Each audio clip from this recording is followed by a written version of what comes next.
में सभी को जय मसीह। परमेश्वर का धन्यवाद हो, आज सुबह फिर प्रभु ने एक मौका दिया है। आए हम अभी इस समय प्रभु का वचन मनन करते हैं, क्योंकि परमेश्वर का वचन हमें जीवन देता है। और आज रोमियो का किताब उसकी 8 अध्याय 16 और 17 आयत। Book of Romans chapter 8 versus 16 and 17। 2 आयतें हम आज प्रभु के वचन में अध्ययन करेंगे। यह लिखा हुआ है, आत्मा ही हमारी आत्मा के साथ गवाही देता है कि हम परमेश्वर की संतान हैं, और यदि संतान है तो वारिसवी, वरन परमेश्वर के वारिस और मसीह के संगी वारिस हैं, कि जब हम उसके साथ दुख उठाएंगे तो उसके साथ महिमा भी पाएंगे। आमीन। यहाँ से आज मेरा बोलने का शीर्षक है, हम परमेश्वर के संतान हैं तो वारिस भी हैं। If God's children then we are heirs, inherit. परमेश्वर के संतान हैं तो परमेश्वर की वारिस भी है, आशीष है, उत्तराधिकारी हैं। यहाँ पर परमेश्वर का वचन में बताया जा रहा है। आज हर एक जन के लिए परमेश्वर के संतान होना बहुत जरूरी है, उसके बेटा बेटी होना बहुत जरूरी है।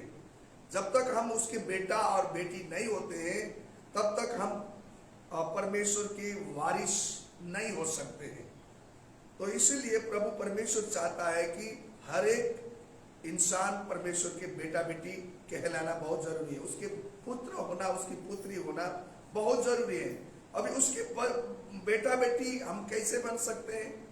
तो उसके बेटा बेटी हमें जब तक हम नया जन्म नहीं पाते, जब तक हम हमारी जिंदगी में नया जन्म क्या नहीं होती है, तब तक हम परमेश्वर के बेटा बेटी नहीं कहलाते हैं।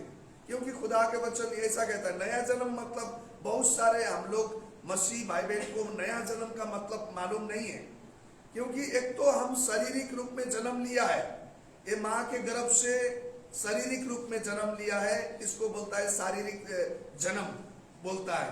और दूसरा जो जन्म होता है, हम मसीह लोग, हर एक बाइबल हमें सिखाता है कि आत्मिकी जन्म, जो आत्मिकी जन्म होता है, ये दूसरा जन्म है। बाइबल में बताया गया दूसरा जन्म है। हम बाइबल में देखा था, एक बड़े विद्वान निकोदेमस नाम का व्यक्ति प्रभु यीशु मसीह के पास आकर कहता है कि मुझे दोबारा जन्म कैसे ले सकते हैं? तो यीशु मसीह ने वहां पर, प्रभु यीशु मसीह ने बोला कि एक जल से और आत्मा से तुम्हें जन्म लेना होगा, परमेश्वर के राज्य के बारिश सुना है। तो प्रभु यीशु मसीह ने बताया गया है। तो इसी रीति से आज आपको और मुझे भी जल से और आत्मा से जन्म लेना। जल का मतलब यह है कि मैंने गुनाह किया, रिपेंटेंस, पश्चाताप करके आपको प्रभु के पास में आना है। और आत्मा में मतलब, आत्मा का जन्म मतलब अंदर की बातों से बदलाव होना, जो अंदर से हमारी जीवन को बदलाव तभी होती है। तो अंदर से जब आप बदलाव होती है तभी उसका वो आत्मा की जन्म होता है।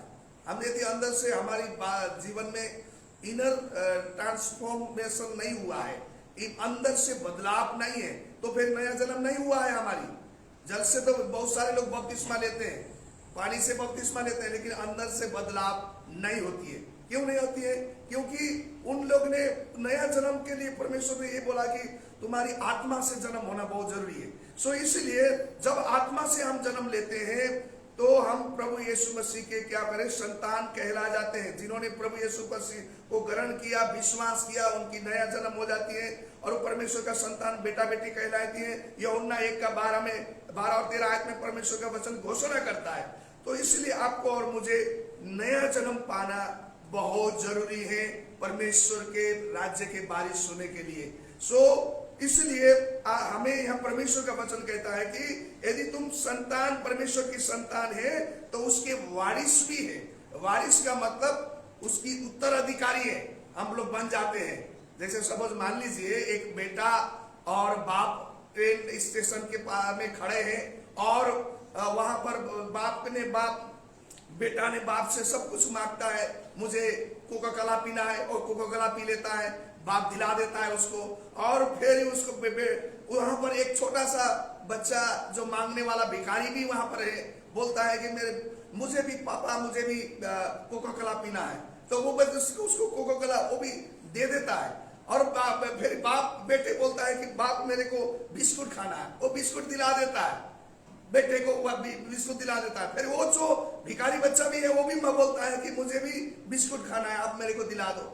तो वो भी फिर बाप उस बच्चे को भी दिखाता, क्योंकि दया करता है, मेरा बेटा जैसा लगता है बोल के उसको दिला देता है। और थोड़ी देर में बाद में बोलता है, बेटा बोलता है कि मेरे को गुड़िया चाहिए, वो बच्चा गुड़िया, बाप उसको गुड़िया भी दिला देता है। और जो भिखारी बच्चा भी बोलता है कि मुझे भी गुड़िया चाहिए, मुझे भी खेलना है। तो उसको दया लगता है कि ये तो चलो बच्चे ये मेरे को दिला देता है। उसके बाद थोड़ी देर के बाद उसको अभी वहां से ट्रेन से निकलना है। बाप और बेटे तो निकल गए, ट्रेन आ गया, उनका ट्रेन आ गया, वो निकल गया।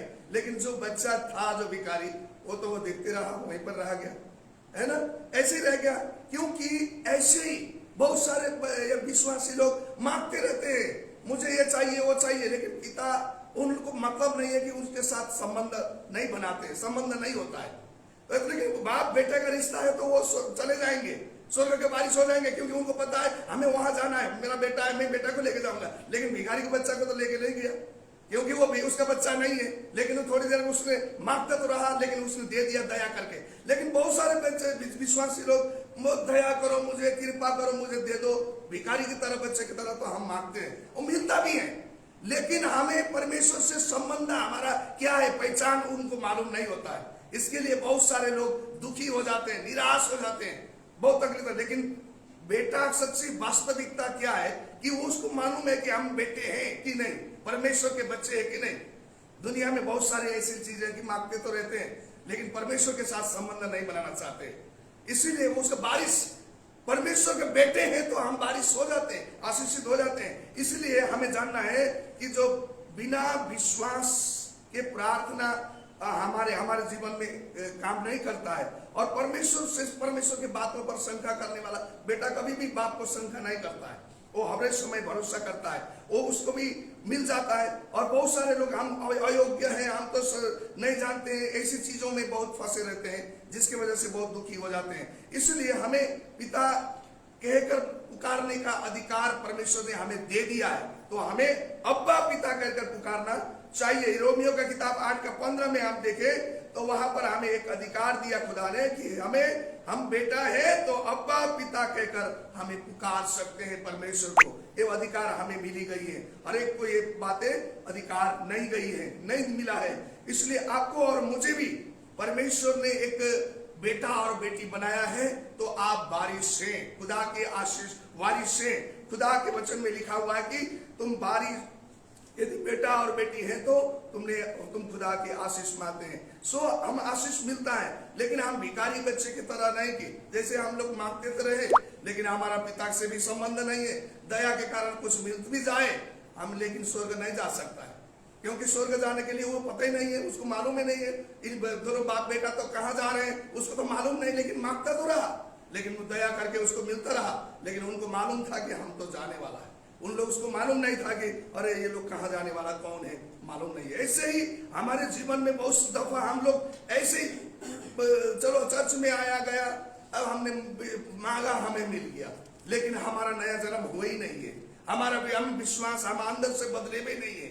बहुत सारे लोग ऐसे है, उसके बाद 2 साल 4-5 साल के 6 साल के बाद वो लोग पीछे हो जाते हैं, उनकी विश्वास में क्या हो जाता है, कमी कमजोरियां दिखने लगता है, तो वो छोड़ जाते हैं। इसीलिए हमें हमें एक विश्वासी होने के नाते हमें नया जन्म पाकर परमेश्वर में नया जन्म पाए हैं, तो हम बेटा बेटी कहला जाते हैं, परमेश्वर की अधिकार संतान कहला जाते हैं। और हमारी विरासत, हमारी जो आशीष खुदा ने हमारे लिए रखा गया है, इसलिए बेटे के लिए ही परमेश्वर ने विरासत रखा गया है। बेटे के लिए परमेश्वर ने बेटे के पास ही विरासत छोड़ दी गई है, और दूसरों के लिए उनके लिए नहीं है। सो इसलिए आपको और मुझे बेटे होने का अधिकार मिला गया है, तो हम आशीषित हैं। बेटे होने का अधिकार मिला गया है क्योंकि हमें परमेश्वर ने देखा है, केवल बेटे ही पिता के साथ चला जाता है, पिता के साथ रहता है, वही बेटे को मिल जाता है। इसलिए स्वर्ग के किसी के लिए भी नहीं, केवल परमेश्वर के बच्चों के लिए ही परमेश्वर ने स्वर्ग का राज्य तैयार किया गया है। उसने हर एक लोगों के लिए नहीं, केवल परमेश्वर ने अपने बेटा बेटी के लिए ही स्वर्ग का राज्य तैयार किया गया है। इसलिए आपको और मुझे परमेश्वर में जन्म लेकर, प्रभु आज परमेश्वर में एक बेटा बेटी कहलाकर हमें चलने की जरूरत है। परमेश्वर के वचन गलाती का 4 और 7 आयत में लिखा है, बुक ऑफ गैलेशियन चैप्टर 4 वर्स 7 में लिखा हुआ है कि अब तुम दास नहीं परंतु पुत्र है, यदि पुत्र है तो परमेश्वर के द्वारा वारिस भी है। आमीन। हम परमेश्वर के दास नहीं परंतु पुत्र है तो हमें परमेश्वर की वारिस भी परमेश्वर ने हमें ठहराया गया है। इसलिए आप और मैं परमेश्वर के बेटा बेटी है तो परमेश्वर ने हमें वारिस बनाया गया है। हम आशीषित लोग हैं। वचन में लिखा हुआ है तीतुस का किताब में भी उसके 3 अध्याय का 7 आयत में परमेश्वर का वचन कहता है कि हम अनंत जीवन की आशा के अनुसार हम वारिस बने। हमने अनंत जीवन की आशा का हम वारिस बन गए हैं, क्योंकि खुदा ने हमें अनंत जीवन को दिया गया है। इसलिए हमें अपने जीवन में अपने आप को पहचान कर परमेश्वर में चलने की जरूरत है।